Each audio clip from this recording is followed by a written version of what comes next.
2 वाटी गव्हाचं पीठ घेतलेलं आहे। यामध्ये 1 वाटी चीज किसून घेतलेला आहे।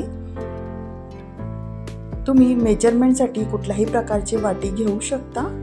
त्यानंतर यामध्ये सुके मसाले ॲड करूया। 1 चम्मच लाल तिखट, अर्धा चम्मच हळद आणि अर्धा चम्मच जिरे पावडर। त्यानंतर चवीनुसार मीठ। बस एवढेच पदार्थ किंवा एवढेच इन्ग्रेडियंट्स आपल्याला टाकायचे आहेत आणि आपला ब्रेकफास्ट हा तयार होणार आहे।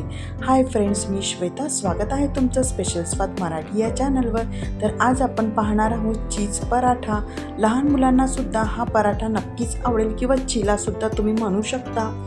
तर आपण याच्यामध्ये पाणी ॲड करून व्यवस्थित असं बॅटर तयार करून घेऊया। भज्यांचं बॅटर असतं त्यावरून पण थोडं पातळ हवं आहे आपल्याला। तर त्यानंतर मी फ्रायपॅनमध्ये तेल टाकलेलं आहे। तेल संपूर्ण फ्रायपॅनला लावून घ्यावं आणि त्यानंतर जे आपण बॅटर बनवलेलं आहे ते ॲड करूया। तुम्ही माझ्या चॅनलला आणखी पण सबस्क्राईब केलं नसेल तर प्लीज चॅनलला सबस्क्राईब करा। तुम्हाला रेसिपीज आवडत असतील तर व्हिडिओला लाईक, शेअर, कमेंट करायला विसरू नका।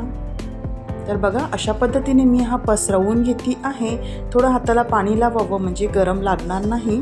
बघा अशा पद्धतीने,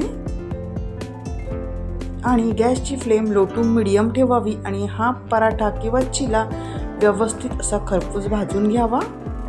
तुम्ही मुलांना स्नॅक्सच्या टिफिनमध्ये सुद्धा हा पराठा बनवू शकता किंवा ब्रेकफास्टसाठी सुद्धा बनवू शकता। बघा अशा पद्धतीने मी दोन्ही साईडनी व्यवस्थित असा खरपूस भाजून घेते। रेसिपी आवडल्यास व्हिडिओला लाईक, शेअर, कमेंट करायला विसरू नका। सोबतच चॅनलला सबस्क्राईबसुद्धा करा। रेसिपी बघितल्याबद्दल धन्यवाद। पुन्हा भेटूया नवीन रेसिपीसोबत। तोपर्यंत बाय बाय।